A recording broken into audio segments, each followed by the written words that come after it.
No momento em que gravamos este episódio, as Forças Armadas da Rússia, sob as ordens de Vladimir Putin, travam uma guerra de ocupação contra a Ucrânia e uma clara violação da soberania do país. É uma brutal violência da segunda potência militar do planeta contra a autodeterminação de um país menor e muito mais fraco. Apesar disso, partidos stalinistas do mundo inteiro, que continuam a se dizer comunistas, apoiam essa agressão militar e a ocupação da Ucrânia pela Rússia. O apoio dos stalinistas, mesmo quando alguns reconhecem que a Rússia é um país capitalista e Putin é um governante burguês, tem uma lógica apoiada em dois pilares: a colaboração de classes com um campo burguês, o de Putin, supostamente progressista e anti-imperialista, e o desconhecimento do direito à autodeterminação dos povos e nações. Nos episódios anteriores, vimos que o stalinismo não tem nada a ver com o verdadeiro comunismo. Acompanhamos a origem dessa monstruosa burocracia desde o seu nascimento. Vimos como o Estado operário soviético se degenerou e foi dominado por uma casta burocrática privilegiada. Também vimos como essa burocracia reprimiu a classe operária soviética e massacrou mais de 1 milhão de comunistas de todos os setores de oposição dentro do partido, executando toda a velha guarda bolchevique, inclusive os principais dirigentes da Revolução de Outubro de 17. Nesse episódio, nós vamos ver como, desde o seu surgimento, o stalinismo exerceu um papel opressor das nacionalidades da União Soviética, como a burocracia estendeu essa opressão aos países que foram ocupados por suas tropas às vésperas da Segunda Guerra Mundial, assim como aos países da Europa do Leste ocupados pelo Exército Vermelho no fim da guerra. Mas antes, vamos entender como e por que a política do Partido Bolchevique em 1917, sob a direção de Lenin, era radicalmente oposta a qualquer tipo de opressão às nacionalidades oprimidas.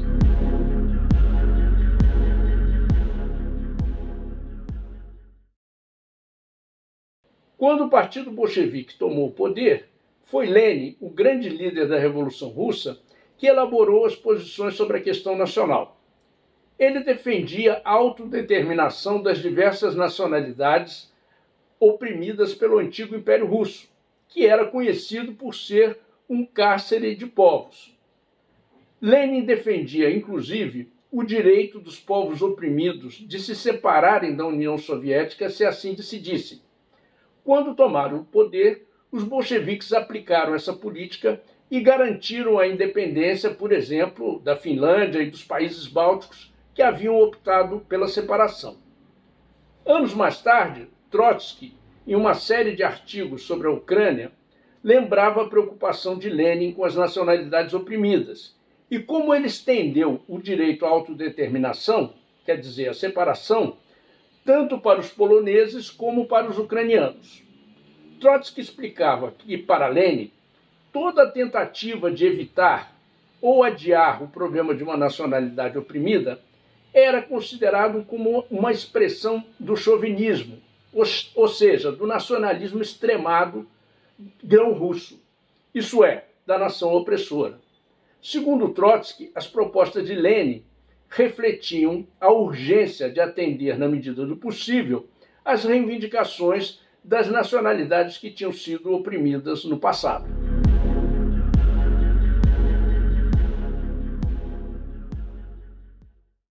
Stalin, ao contrário, utilizava o pretexto de garantir necessidades administrativas do Estado soviético, o que significava, na verdade, garantir os interesses da burocracia, para acusar de nacionalismo pequeno-burguês as mais legítimas reclamações das nacionalidades oprimidas. Essa polêmica apareceu em 1922 e 1923, não por casualidade, quando estava começando o processo de burocratização que criou uma camarilha de funcionários privilegiados dirigidos por Stalin. Essa posição burocrática e opressora se expressou com toda a força no caso da República Soviética da Geórgia. Os dirigentes do Partido Comunista Central atuaram com violência contra as reivindicações de autonomia do próprio governo soviético da Geórgia, em discussões autoritárias que chegaram até a violência física contra os bolcheviques georgianos. Lenin atacou fortemente essa atitude, pediu uma dura punição aos dirigentes envolvidos e garantias para as nacionalidades oprimidas. Em carta a Kamenev, um dos principais dirigentes do PC, Lenin dizia: declara uma guerra de vida ou morte ao chauvinismo grão-russo e propunha: insisto que o Comitê Executivo Central da União Soviética seja presidido em rodízio por um ucraniano, um russo, um georgiano, etc. Criticando o aparelho burocrático do Estado soviético, herdado do velho Estado czarista e burguês, Lenin afirmava: nessas condições, é muito natural que a liberdade de se separar da União, que está na Constituição Soviética, seja um papel vazio, incapaz de defender os povos não russos da invasão do russo genuíno, nacionalista grão-russo, no fundo um canalha e um agressor, como é o típico burocrata russo. Obviamente, era uma referência e um recado para Stalin e seus auxiliares. Lenin dizia ainda que é preciso distinguir entre o nacionalismo da nação opressora do nacionalismo da nação oprimida, entre o nacionalismo da grande nação e o nacionalismo da nação pequena. Infelizmente, Lenin já estava doente. Sua enfermidade piorou e ele morreu em janeiro de 1924, antes de poder dar essa batalha até o fim. Anos mais tarde, em 1939, Trotsky dizia que desde a década de 20, a opressão nacional dentro da União Soviética havia tido um crescimento monstruoso, levando a uma completa asfixia de qualquer tipo de desenvolvimento nacional independente dos povos que constituíam a federação. Ele explicava que porque isso era desastroso para a União Soviética e para o proletariado mundial. Trotsky dizia que o direito à autodeterminação nacional é, sem dúvida, um princípio democrático, não é um princípio socialista. Porém, na nossa época, quem apoia e aplica os princípios genuinamente democráticos é o proletariado revolucionário. E, por essa razão, as tarefas democráticas se entrelaçam com as socialistas. Ele dizia que a luta decidida do Partido Bolchevique pelo direito à autodeterminação das nacionalidades oprimidas facilitou muito a conquista do poder pelo proletariado. Foi como se a Revolução Proletária tivesse absorvido os problemas democráticos, sobretudo o agrário e o nacional, dando à Revolução Russa um caráter combinado. Por isso ele dizia: a estrutura federada da União Soviética foi fruto de um compromisso entre o centralismo, que exige uma economia planificada, e a descentralização necessária para o desenvolvimento das nações que no passado estavam oprimidas. Trotsky concluía dizendo que a reação stalinista fez retroceder as massas também na esfera da questão nacional. As grandes massas do povo ucraniano estão insatisfeitas com a situação da nação e desejam mudá-la drasticamente. Por isso, Trotsky, então, defendia a palavra de ordem de uma Ucrânia soviética independente. Embora a situação fosse muito diferente da atual, é importante entender como Trotsky empregava o método marxista para abordar os problemas democráticos, entre os quais a questão das nacionalidades oprimidas. Ele usava o mesmo critério para todas as reivindicações democráticas e de luta contra as opressões. Comparava, por exemplo, a luta democrática pelo direito das mulheres ao aborto com a questão nacional. Trotsky dizia o seguinte: a burocracia do Kremlin diz à mulher soviética o seguinte: como no nosso país há socialismo, você deve ser feliz e não abortar, ou então sofrer o castigo que corresponde. Aos ucranianos, a burocracia diz: como a Revolução Socialista resolveu a questão nacional, é seu dever ser feliz na União Soviética e renunciar a qualquer ideia de separação, ou então aceitar o pelotão de fuzilamento. Ele fazia, então, um contraponto com o que um revolucionário deveria dizer à mulher: deve ser você a decidir se quer um filho. Eu defenderei o seu direito ao aborto contra a polícia do Kremlin. E ao povo ucraniano, um revolucionário deveria dizer: o que me importa é a sua atitude sobre o seu destino nacional, e não os sofismas pretensamente socialistas da polícia do Kremlin. Vou apoiar a sua luta pela independência com todas as minhas forças. Mas, claro, impossível.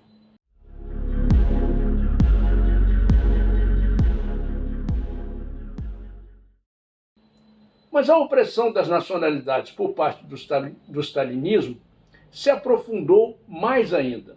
A partir da década de 30, a burocracia stalinista começou um regime de terror em que centenas de milhares de comunistas de oposição foram perseguidos e executados por ordem de Stalin. Essa repressão também atingiu as nacionalidades não russas que viviam na União Soviética.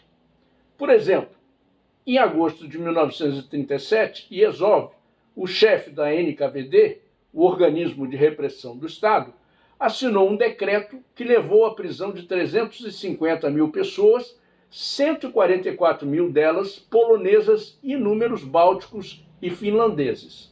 247 mil pessoas foram executadas, dos quais 110 mil eram poloneses. Uma parte importante, mas desconhecida, da repressão stalinista contra as nacionalidades foram as deportações forçadas de povos inteiros do seu local de origem para regiões remotas da Sibéria e da Ásia Central. As nacionalidades eram acusadas de inimigas do povo sob suspeitas de serem espiãs do nazismo ou de nações inimigas. A acusação e o castigo da deportação pesavam sobre toda a etnia, homens, mulheres, crianças. No período que antecedeu a Segunda Guerra Mundial, várias nacionalidades foram deportadas para a Sibéria, Cazaquistão e Ásia Central, incluindo 170 mil coreanos que viviam na fronteira com a China, deportadas para a Ásia Central, alemães do Volga, tchetchenos, ingushes, tártaros da Crimeia, turcos mexetianos, entre elas também 600 mil tchecos deportados em apenas 6 dias. Cerca de 15 nacionalidades foram totalmente deportadas, incluindo as mulheres, crianças, dirigentes comunistas, soldados, todos falsamente acusados de colaboração com os nazistas. Os crimes contra as nacionalidades autônomas foram tremendos, porque centenas de milhares de pessoas morreram durante esses deslocamentos por fome ou por doenças. Alguns povos nunca foram devolvidos às suas antigas regiões. Além disso, o stalinismo nunca hesitou em invadir e ocupar militarmente os países do leste europeu ou outros em suas fronteiras, violando a soberania dessas nações com a desculpa da defesa da União Soviética, que, na verdade, sempre foi a defesa dos interesses da burocracia de Moscou. Já explicamos antes o caráter vergonhoso do pacto firmado entre Stalin e Hitler um pouco antes da Segunda Guerra Mundial, que foi um pacto militar especial e secreto em que ambos concordaram com a divisão da Polônia entre eles, ficando Stalin com a Polônia Oriental. Hitler também concordou com a ocupação soviética da Letônia, da Estônia, da Lituânia e da Bessarábia, um território que hoje pertence parte à Ucrânia e parte à Moldávia, e também com a invasão e a ocupação da Finlândia. Já no fim da Segunda Guerra Mundial, o Exército Vermelho ocupou os países do leste europeu, Alemanha Oriental, Polônia, Hungria, Tchecoslováquia, Romênia, Bulgária, e instalou governos stalinistas fantoches de Moscou. Contraditoriamente, apesar de que o stalinismo foi obrigado a expropriar a burguesia nesses países para poder governar, a outra cara da moeda foi a opressão exercida pela União Soviética sobre eles. Essa opressão foi ampla, abarcando, entre outras coisas, a transferência da indústria da Alemanha Oriental e da Tchecoslováquia para a União Soviética, as relações comerciais desiguais, a dívida externa desses países com Moscou e a subordinação política e militar através de pactos como o Pacto de Varsóvia. A opressão nacional foi mais evidente ainda com a invasão e a ocupação do Exército Vermelho para esmagar a Revolução Húngara de 1956 e a Primavera de Praga, em 1968, sob o pretexto de que esses movimentos legítimos de revolução política contra o regime ditatorial da burocracia serviam aos interesses do imperialismo. Por último, é importante lembrar a invasão soviética do Afeganistão, que foi acompanhada da sua ocupação por tropas russas. Foi outra violação da soberania de um país e que levou a uma guerra e ao desgaste das tropas soviéticas, que finalmente tiveram que se retirar derrotadas, constituindo um dos fatores da crise e da queda do stalinismo. O capitalismo foi restaurado e logo depois a União Soviética foi dissolvida na década de 80. A Rússia assumiu a posição de uma submetrópole que tem um papel imperialista sobre as nacionalidades oprimidas dentro do país e também sobre os países mais fracos, que o governo capitalista ultra-reacionário de Putin considera sua área de influência. Assim como o antigo regime stalinista, Putin esmagou a Chechênia autônoma e massacrou seu povo. Fez a guerra contra a Geórgia, atacou a resistência síria para sustentar o ditador Assad, apoiou o ditador Lukashenko na Belarus e mandou tropas para o Quirguistão e o Cazaquistão para sufocar revoltas populares. São alguns dos muitos exemplos de repressão às nacionalidades e a países mais fracos. Concluindo, não é casual que a maioria dos partidos stalinistas do mundo inteiro apoie a invasão e ocupação da Ucrânia pelas tropas de Vladimir Putin. O stalinismo não vê nenhuma incompatibilidade com essa política, já que manteve a mesma opressão do antigo Império Russo sobre as nacionalidades não russas para sustentar o domínio político e os privilégios da burocracia. Por isso, os stalinistas do mundo inteiro não entram em contradição com as flagrantes violações da autodeterminação nacional e da soberania dos países e nacionalidades cometidas por Putin. Quando os partidos stalinistas governavam, eles faziam o mesmo. Antes, a burocracia se justificava com a falsa teoria do socialismo num só país, que subordinava os interesses dos povos e países oprimidos à defesa do Estado soviético, supostamente socialista, mas que, na verdade, encobria a defesa dos interesses materiais dessa burocracia. Mas, atualmente, Putin é declaradamente um anticomunista que quer acabar com o legado de Lenin.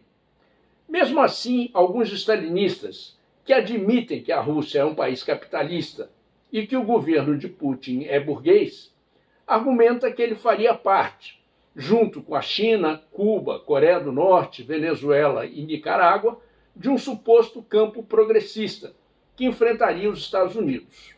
Mas não há um só exemplo de uma ação de Putin contra o imperialismo. E, principalmente, seria preciso perguntar aos povos atacados e bombardeados por Putin, como é o caso agora dos ucranianos, o que pensam sobre esse suposto ditador progressista.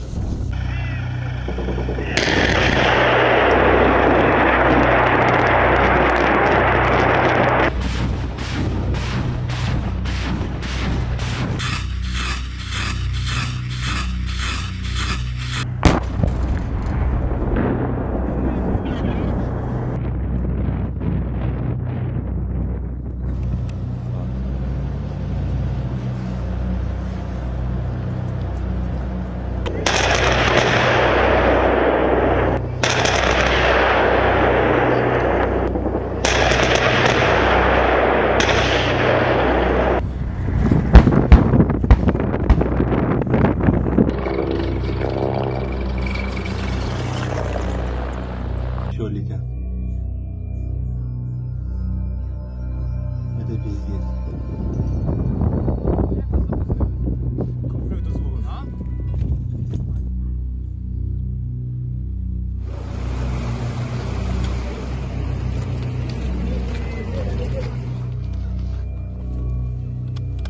Дітей 200-х вивозили, мирне населення.